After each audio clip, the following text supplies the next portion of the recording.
What do millionaires and bad ideas have in common? Marketing tools that can turn a bad idea into a great one is on our agenda for today.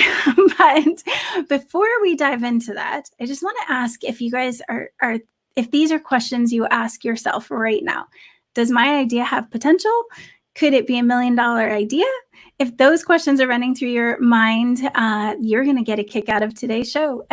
So let me introduce myself. I'm Tessa with the IdeaPros marketing team, and I have the co-founder of IdeaPros and executive chairman, but he is also a millionaire, Fred Cary, with me right now, and I'm going to pull him in, and we're going to dive into that millionaire. Yeah. Hey. So we're going to dive into really what makes it well, actually, before I say anything, I'm going to let Fred dispel a myth right off the bat about bad ideas. So Fred, what do you think on that? Well, a bad idea is just your starting point for something that's really good.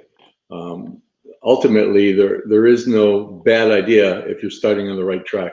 Almost everything that we have here at IdeaPros has pivoted, and our partners can tell you, some of our partners can tell you it's pivoted into something that they didn't even recognize when they first came in here.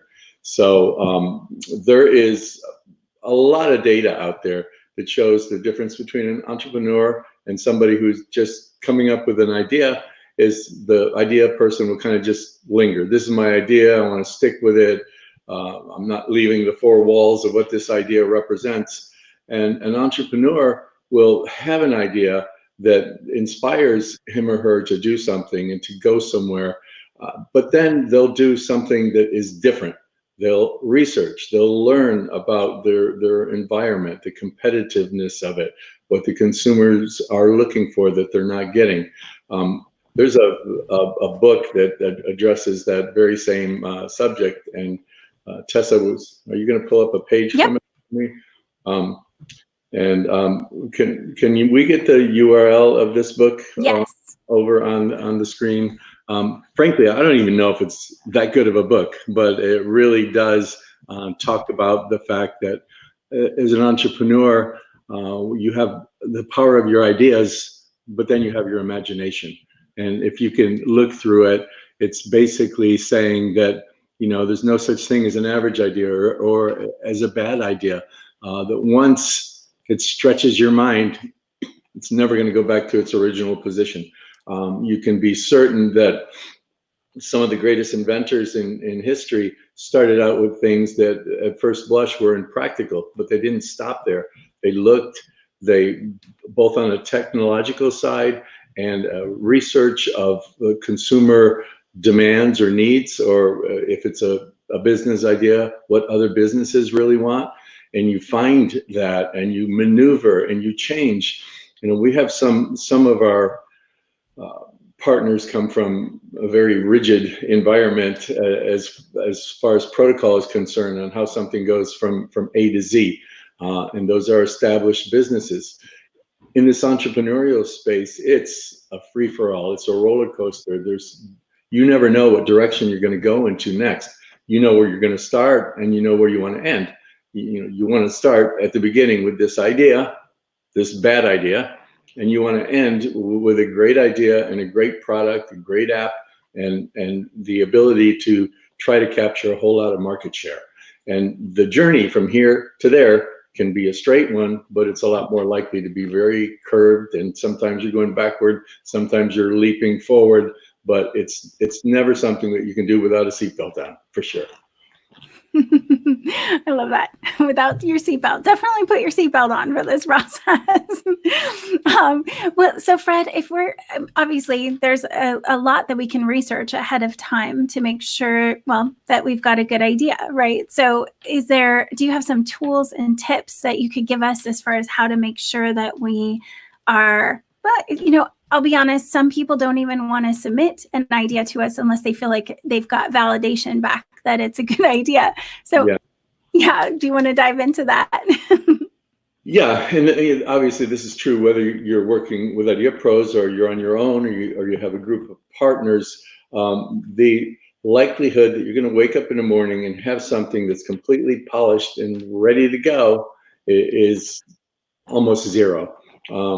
My now good friend and partner who has launched the Eclipse sunscreen brand. We actually have a show with him from a few months ago. If you look for it, it's a very Yes. interesting show. But he came up. He showed up to our doorstep thinking that we just had to do a couple minor alterations to his prototype that he'd been working on for $100,000 in well over a year. And there were major changes that took place after that. So that difference is never being satisfied with what you have in the first place. You're not going to wake up and find something that's going to change the world without doing a lot of work, doing a lot of investigation, doing a lot of homework, and making a ton of changes before you get to the finish line. So what we do and what every one of you should do is, after you have this idea that you think is good, well, the first thing I do is I go on Amazon or something and I see whether or not anybody else has my idea. We have, I don't know what the percentage is, but I would say it's definitely in the double digits. We have people that come to us and they'll submit an idea to us that they think is really great and really unusual. And in a 15-second search, we can find 40 of them that are available right now, where this potential partner is telling us that there's nothing like it on the market. Now, just because they're competitors, it doesn't mean you can't have your product make a difference and go kill the competition. And we talk about that all the time. But the reality is, if you don't even do a little search on Amazon, you're really not a true entrepreneur. If somebody woke up, you had an idea, and you filled out a free form, you're going to start charging $1 for that form. Maybe that'll can help it. But very first step, very fundamental. You don't have to be a rocket scientist to just go to Google, put in a search. My special golden widget for sale, and see what pops up. That's the very first step. So after you do that, the very next thing you do is a lot more professional and a lot more geared to finding real information. And that's the research report. We talk about research reports all the time. We do them, excuse me, part of our process in doing research reports, and some of our partners can attest to it, is we do a research report in two forms. We do the macro form, which is the overall environment that we're in. And then we do the micro form. What are we going to do about that environment? And so when we get to the second part of it, we have probably 9 people sitting around the table, plus our founder partner, and we will hash it out for an hour or so and just yell at each other and scream and laugh and just pivot to find that real sweet spot based on this macro information that we receive. And we typically come up with something that, at least I think, is really well thought out and really well positioned. How do you do that? So the macro side of your research report, you can get it from a variety of sources. We can give you a few to do, but even I think we might be able to come up with something that shows a little bit about what that would look like to offer after. And you can just go online and say research report writers, and then you can even get more granular. Research report writers that know about golden widgets. And I'm gonna have to invent the golden widget. You are. So you find a research report writer that has a skill set in the subject matter that you're interested in. And they'll go out, and you can get a research report anywhere from a few $100s to a few $1,000s or more, depending on what your budget is and how granular you want to get. But with a research report writer, you'll be shocked with the information that you get back. It'll talk about the market size, the rate of growth in that market, who the key competitors are, what they're doing, what their offerings are, what their pricing is, what their customers are like, what the customers love about the product, and what they don't like so much. So when you get all that, you can, and I've talked about this before, you can then go on Yelp or on Google and look for 1-star reviews, 2-star reviews, find out what it is that people are complaining about from these competitors, and you can position yourself and pivot yourself more so those 1-star reviews become 5-star reviews for your company. So if you don't have somebody like us to work with, you still need to do that analysis at the end. If you don't do it and let that third party do it, it's really not going to be thought out enough. You really have to dig into it. You really have to analyze it, and you really have to figure out, how am I going to get to market and attract these people that I want to have as my customers? What are my features? How big is this golden widget going to be? What color gold is it? How much does it weigh? How much does it cost? Get all those things lined up, and how does it kill the competition? You don't want to go into a marketplace and think that you have a little fringe product. We hear all the time, well, it's a $10 billion market, and if I can capture 1% of that, then I can be like a $100 million company. That doesn't work that way. You have to go in there and try to capture significant, or if not significant, certainly a reasonable amount of market share. And if you don't do that, then you're not going to make it. And I just stuck in a link to one of our blogs so that it follows along with what Fred's talking about. And then we'll also have some more research, market research resources for you guys. So in the chat, I know we have a lot of new people that showed up. So stay here. Don't leave yet. I'm going to talk, specifically for you in just a little bit here. But put in the chat that you want the tools. Just put tools in the chat, and I will make sure that you guys get some of these that Fred's mentioning, some examples and some additional ways to research. So right. Go ahead, Fred. I know we talked about, so that's market research, and there's another big one that's finding out what your specific audience wants. Do you want to cover that too? There is. Yes, there is. So the next thing that you do, and there's something you're going to do in parallel with that one, I'll get to that, remind me next, is the consumer research. Or if you have a product that is going to be going to other businesses, then you might do case studies, or you might have a focus group that sits around and you speak about your product, and you film them having a discussion and having their conclusions. But with a consumer survey, you get to, you have your interpretation from that research report. You've established your strategy. This is how I'm going to tackle that marketplace. Now you can do some mock-up drawings of what my golden widget's going to look like, and you can do some rough figuring of what you think that's going to cost to a consumer. So you go and you do research. If you get a couple hundred people, randomly chosen people that are in your target audience, you should get a statistically valid sample, which means probably 3 to 5% off in any direction of what your assumptions are going to be.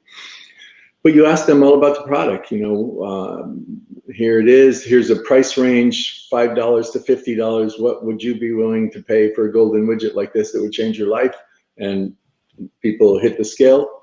You get the average price that people would be willing to pay. What's also great about consumer surveys is you can ask them, hey, what do you love about our product? What do you like best? It's got these 5 key features. Which one do you like best? Or rank them in order. And also, what do you like least? What do we have here that's one of our feature sets that either is not important or you just hate it? And then the really good question that we always ask is, what can we do to make this better? Which is kind of saying, what can we do to make you buy this? Right now, you don't really like it that much. What is it that we can do to make you want to have one of these golden widgets? And so the beauty of that, even from just a marketing perspective, let's suppose you don't change anything. This golden widget is perfect just the way it is, but you are going to lead with this golden widget is really, really shiny. It's the shiniest widget you've ever seen in the world. And that's how you're going to promote that thing. Well, now you have the survey and you find out that the reason that people like that golden widget the best is something that's completely different. I love the golden widget because it has a little sensor and it will warn me if anybody's moving in the house late at night. And so now you lead with that in your marketing efforts instead of the fact of, how wonderful and beautiful it is. So your whole marketing campaign and your whole way of looking at this to your audience is completely different. This golden widget will keep you really safe at night. And by the way, it's really shiny. I think that's my favorite part about going through working with content for IdeaPros partners is that we can go back to a market rate. They're the best, most, valuable documents that you can have. But I can look at the market research and see what those areas of opportunity are. Then I can go and find out what people wrote they thought was the most valuable part. And then your marketing messaging hits home with your specific target audience perfectly. So it's huge and makes a big difference when you're trying to get that success, that big win, because that's what millionaires are doing, right? They're finding those opportunities that match from the market research to the customer survey to the, pivot to make something really, really cool. And speaking of your competitors, it's really easy to, both for your market and for all your competitors. Google has a great feature that you can, I don't even remember what it's called, Tessa, you can tell them when I'm done. But basically you put in the names of people that you want to track or companies that you want to track or areas of business. I want to track golden widget sales in Kansas. Yep, it's Google Alerts. Google Alerts. You just put it in. Anytime anything shows up that Google sees, they're going to send it to you. Where do they send it? To the inbox? Yeah, right to your email. Right? If you wake up in the morning, you got all this competitive research done for you every single day. And the important thing here, to what Tessa was saying, every idea comes in as a bad idea in a sense, or an average idea, but you're tackling a great place. And it's only going to get better if you do your work. You're not going to start here and end here. If that's what you have in mind, you might as well save your money because you're not going to get anywhere. It's continual work. Think of the beauty of the internet. This is something that was so hard to do. When I started my first companies, obviously they didn't have an internet. They didn't even have cars then. That's true. The internet. We didn't have cell phones when I first started. It's very hard to collect data and very expensive to collect data. Now you can do it on your own. You really can. The difficulty is when you're analyzing the back end of a research report and figuring out which way to go. For some people, it's like, and I've used this analogy before, it's like getting your x-ray and trying to read it yourself instead of going to a radiologist. So it may be that you can go find an expert group that can work with you on the market analysis. And again, you can research and find some groups or find a group in Facebook. Just find a couple people with knowledge that maybe can help you find that right direction and the right positioning that you should go into. You don't become rich accidentally for the most part. It takes a lot of hard work and it takes a lot of maneuvering and it takes a very clear, very fluid mind that can change its opinion like that. If you have evidence that all of a sudden shows you that you may not be on the best track, even if you're this close to the finish line, you go back 3 or 4 steps and make it the right way because you've got one shot at this really. If you go out and you flop for any reason, you can start making your amendments and enhancements that you need to do, but that first time you come out is where you can really capture market share, when you're fresh, when you're new, and when you're disrupting the marketplace. There are a lot of, you mentioned steps, and there's a lot of steps in getting a product or app to market, and we have them all in our checklist, guys. So again, I know some of you already put tools in the chat. So if you want these tools, put tools in the chat so I can get it out to you. But we do have a checklist that goes through all these steps and how to successfully get through the planning, because it's a scientific approach almost that you use, Fred, right? It's very tested and it's effective. So the other thing that I wanted to bring up too, Fred, is that we have a couple questions. I don't know if you have time. I know we're at the end of this, but there was a question about how we keep our ideas secret when when we're doing a customer survey. You have to put this out there. Obviously, you may not go to the public with your survey. What's the best way to do a survey without giving away your idea? Well, there's not any real great way to do it, but here's the great news. The people that take surveys are getting paid 50 cents to $1 to go through a survey. It's very unlikely. I mean, they're the typical consumer that is in an age group and an interest group that would be relevant to your product idea. And you don't have to put in everything about the product, just the key things that you're interested in. But the likelihood of somebody who is trying to make that extra 50 cents or $1 by taking surveys in the afternoon, they're not going to look at that and, okay, wow, I'm going to go spend $500,000 and do this on my own.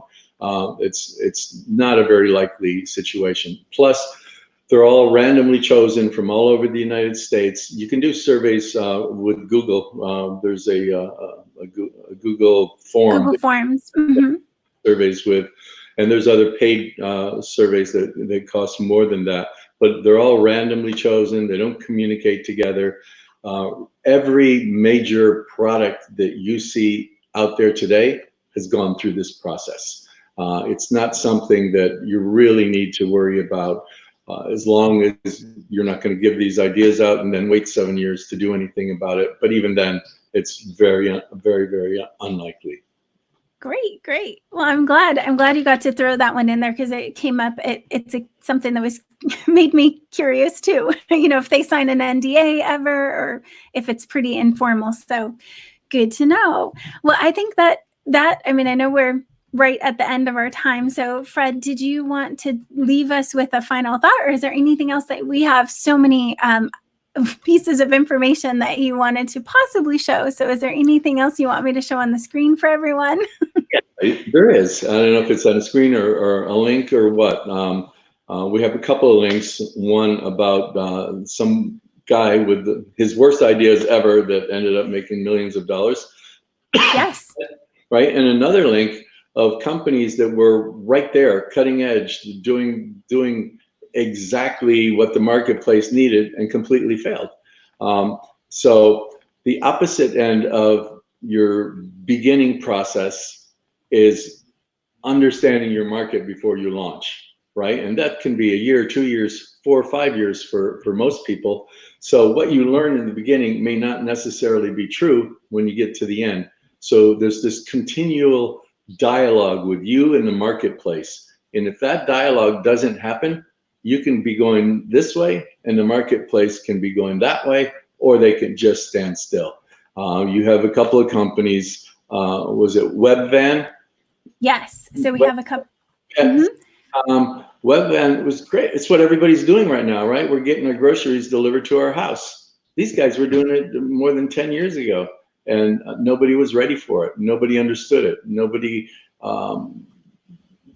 thought that was a great idea. Just like when cameras first came into phones, a lot of people, including me, thought, well, this is a stupid idea.